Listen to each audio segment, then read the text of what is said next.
ដោយសារតែខ្ញុំបំប្រេងពណ៌សឬពណ៌ទឹកដោះគោវាអត់មាំអញ្ចឹងឥឡូវក៏សឹកតិចដែរក្រោយការប្រើប្រាស់ជាង10000គីឡូម្ចាស់ម៉ូតូគាត់ក៏សម្រេចចិត្តប្រើពណ៌ខ្មៅតែម្ដងបន្ទាប់ពីការប្រើប្រាស់ខ្ញុំបំប្រេងស៊ីនពណ៌ខ្មៅគាត់ក៏ត្រូវប្រើទឹកបញ្ចុះកម្ដៅដែលល្អបំផុតប្រភេទទឹកបញ្ចុះកម្ដៅមួយនេះហាងដុកទ័រម៉ូតូធានាជូនថាគឺល្អខ្លាំងគឺវាមានសារធាតុបញ្ចុះកម្ដៅបានល្អជាងទឹកបញ្ចុះកម្ដៅដទៃហើយនេះខ្ញុំនឹងធ្វើការតេស្តជូនបងប្អូនតែម្ដងដោយអត់មានកាត់តវីដេអូទេឧបករណ៍តេស្តកំពុងតែបង្ហាញជូនថា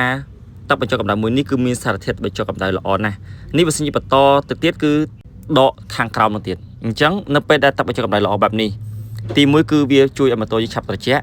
ការពារធុងទឹកការពារស្លាបពេការពារក្បាលបូមបានល្អមែនទែនបញ្ជាក់ជូនជាថ្មីម្ដងទៀតសម្រាប់បងប្អូនដែលត្រៀមធ្វើដំណើរផ្លូវឆ្ងាយកុំភ្លេចត្រួតពិនិត្យមើលឲ្យបានច្បាស់លាស់នៅប្រេងម៉ាស៊ីនប្រេងកាឡេឆែកមើលសំបុកអែឆែកមើលប្រអប់ខ្សែពានការពារដាច់ខ្សែពានតាមផ្លូវហើយមួយវិញទៀតសម្រាប់បងប្អូនដែលប្រើប្រាស់ម៉ូតូដែលប្រើប្រាស់ទឹកបញ្ចុះកម្ដៅឬទឹកស្អំ